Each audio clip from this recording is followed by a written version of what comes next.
नाशिकची जागा कुणाला मिळणार यावरून महायुतीत जशी रस्सीखेच सुरू आहे तशीच रस्सीखेच शिवसेनेतही आहे। हेमंत गोडसे यांच्या उमेदवारीवर दावा असताना अजय बोरस्तेंचंही नाव चर्चेत आलंय।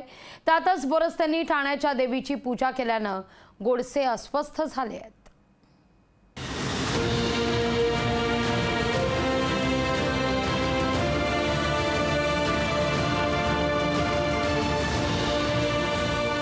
मुख्यमंत्री एकनाथ शिंदेंच्या ठाण्यातील देवीची पूजा करणारे हे अजय बोरस्ते पहा। आता तुम्ही म्हणाल देवीची पूजा करण्यात गैर काय? गैर काहीच नाही, पण नाशिकच्या उमेदवारीची चर्चा सुरू असताना मुख्यमंत्र्यांच्या ठाण्यात येऊन बोरस्तेंनी देवीची पूजा केल्यानं उमेदवारीची माळ त्यांच्या गळ्यात पडते की काय अशी शंका व्यक्त केली जाऊ लागली। दरवर्षी चैत्र नवरात्रोत्सवात ठाण्याला येत असल्याचं बोरस्तेंनी सांगितलं।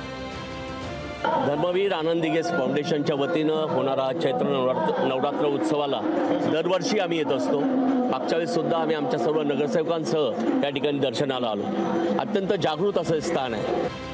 मुख्यमंत्री सांगतील तो उमेदवार मान्य असेल असं सांगून बोरस्तेंनी नाशिकच्या उमेदवाराबाबत उत्सुकता वाढवली। धनुष्यबाण हा आमचा उमेदवार आहे। उमेदवार कोणी असो, महायुतीचा उमेदवार निवडून आला पाहिजे आणि आमचे जे लाडके मुख्यमंत्री आहेत एकनाथ शिंदे साहेब, त्यांनी जे काय वचन माननीय पंतप्रधानांना दिले 45+ हे साकार करण्याचं स्वप्न आमचं आहे आणि त्यासाठी आम्ही निश्चितपणे बांधील आहोत। अजय बोरस्तेंच्या पूजेमुळे नाही म्हणायला हेमंत गोडसेंची अस्वस्थता थोडी वाढली।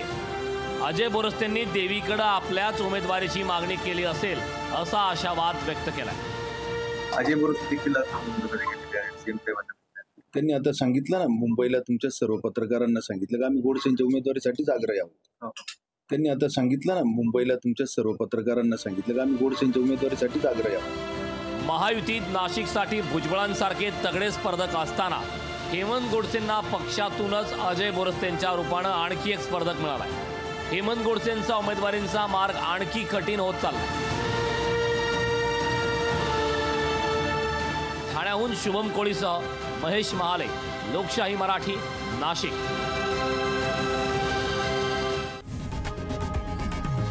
लोकशाही मराठी ऐका, पहा, जागरूक रहा।